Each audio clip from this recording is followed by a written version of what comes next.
on Honor 103.5 FM. Honor FM News, accurate, transparent, undiluted. We go there. We bring you the news behind the news. Honor FM News. If it's new, then it's news.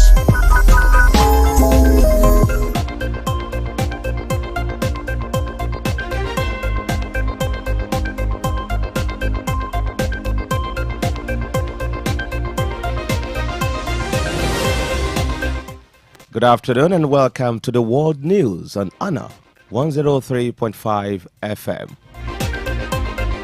I am Seun Oyelowo. First, the headlines.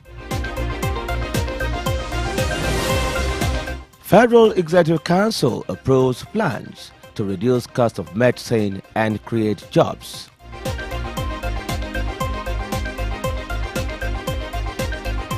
State legislatures demand bold economic reforms to tackle Nigeria's challenges. 16-year-old Ebonyi student fakes kidnap, demands 2 million naira ransom. On the African scene, while South Africans arrive in the United States under Donald Trump's refugee plan. On the foreign scene, Israeli airstrike kills journalists and injured many in Gaza. United Kingdom unveils immigration reforms to cut annual migration by 100,000. And in business, World Bank predicts drop in Nigeria's inflation rate to 22.1% in 2025. And in sport, Newcastle United close to signing Victor Boniface from Bayer Leverkusen.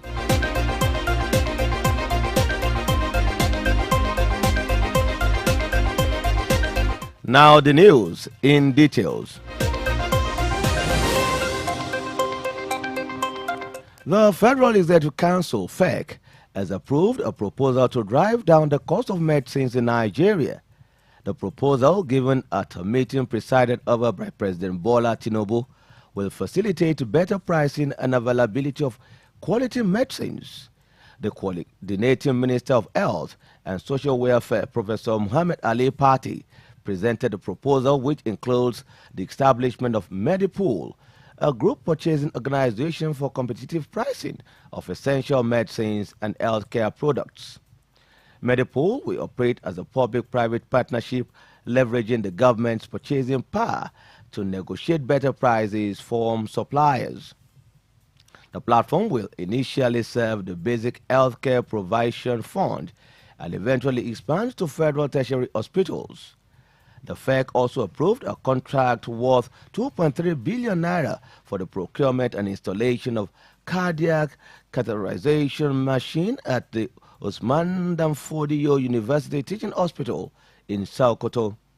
In another development, the Federal Executive Council approved a revised national policy on employment, which had not been updated in over 6 years. The new policy reflects the evolving labor market and aims to address persistent challenges of unemployment and underemployment in the country. The Council also approved a plan to create 2 million jobs through the creative industry and generate 100 billion naira in revenue.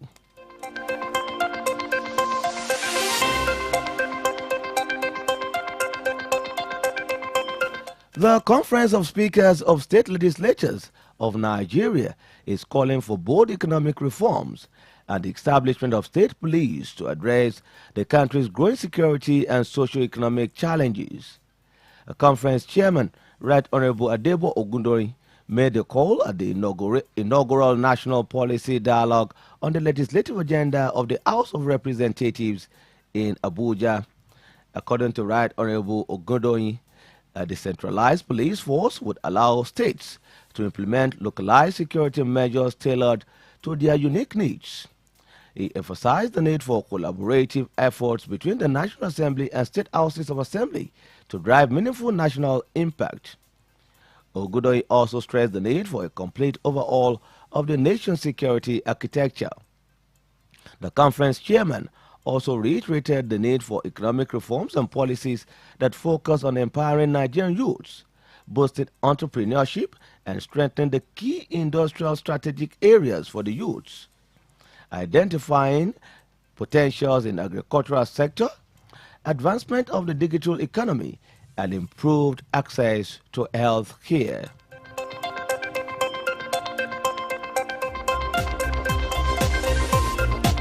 A dramatic case of deception has unfolded in Ebonyi State, where a 16-year-old girl fabricated a kidnap story demanding 2 million naira ransom from her family. According to the police, the girl claimed that she was kidnapped while buying second-hand clothes, but investigations revealed that she was never abducted. Instead, the girl went to a family friend's house where she used his phone to send a message to her brother claiming she was being held captive. She even provided an account number for the ransom payment, which belonged to the family friend hosting her. However, her plan was foiled when the police tracked the phone and raided the house, arresting everyone, including the person who made the plot. The police spokesperson confirmed that a full investigation has been launched into the incident and the girl has been reunited with her family. The case remains under investigation due to the girl's age.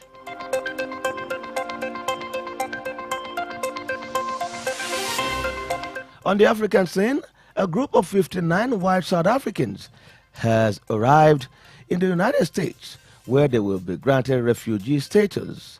According to President Donald Trump, their refugee applications were expedited due to claims of racial discrimination.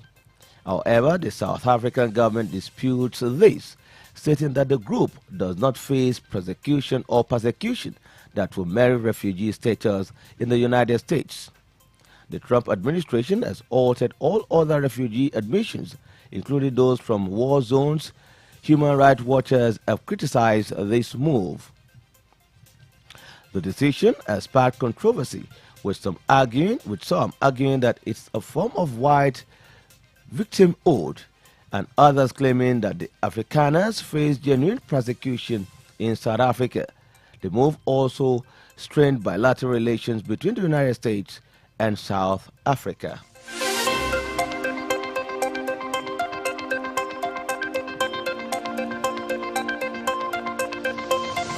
On the foreign scene, an Israeli airstrike on Gaza hospital has killed a journalist and wounded several civilians, according to Hamas.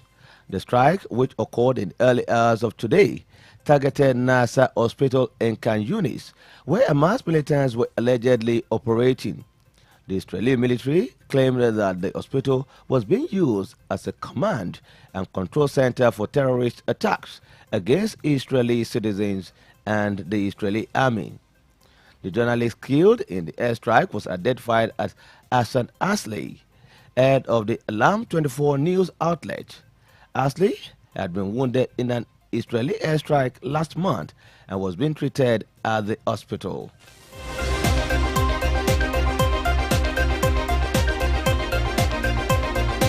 The United Kingdom government has announced a comprehensive set of immigration reforms aimed at reducing net migration by around 1,000 people each year. The new immigration white paper outlines significant changes across work visas, international study, asylum policy, enforcement, and long-term settlement in the United Kingdom.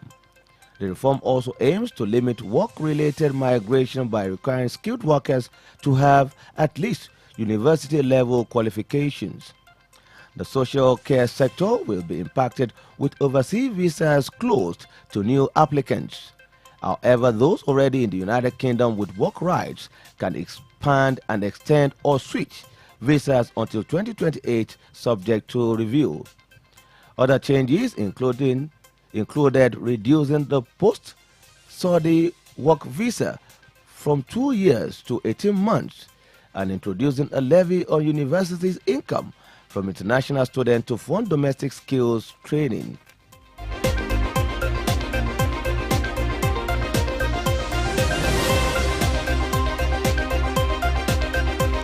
The World Bank has projected that Nigeria's inflation rate will average 22.1% in 2025, citing the Central Bank of Nigeria's tight monetary stance as the driving force behind this anticipated decline. This projection was made in the latest edition of the Nigeria Development Update Report, which assesses recent economic trends and policy responses in Nigeria. According to the report, Nigeria's macroeconomic position is steadily improving, with the economy growing by 4.6% year-on-year in the fourth quarter of 2024. The consolidated fiscal deficit also narrowed from 5.5% of GDP in 2023 to 3.0% in 2024.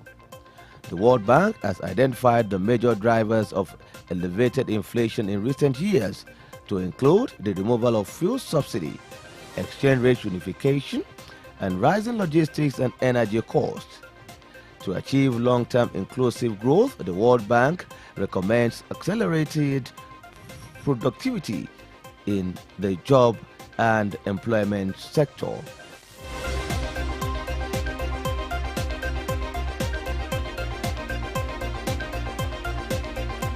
In sport, Newcastle United is intensifying its pursuit of Nigeria's international Victor Boniface, with talks progressing with Bayern Leverkusen. Leverkusen is demanding a transfer fee of €50 million for the striker, but Newcastle is reportedly willing and financially prepared to meet this valuation. Boniface is expected to be offered a 5-year contract should the transfer be completed in coming days. The 24-year-old has recorded 8 goals and 1 assist in the league season this year, despite reduced starting time in recent months. Newcastle views Boniface as a strong candidate to fill a potential void in the attack force, particularly with Swedish forward Alexander Isak reportedly considering a move from the St. James Park. Boniface is described as an ideal replacement who possesses the physical attributes and finishing ability to thrive in the Premier League.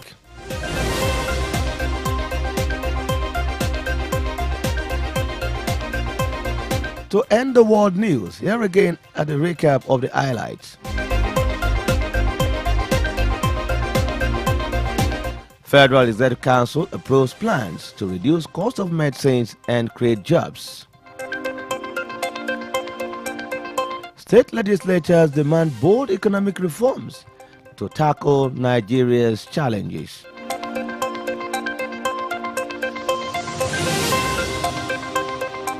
We told you that white South Africans have arrived in the United States under Trump's refugee plan. An Israeli airstrike has killed journalists and injured many in Gaza. And finally, in sport, Newcastle United close to signing Nigeria's Victor Boniface from Bayer Leverkusen. And that was the world news as edited by Adedamola Saka. I am Seun Oyelowo. Thanks for listening. Good afternoon.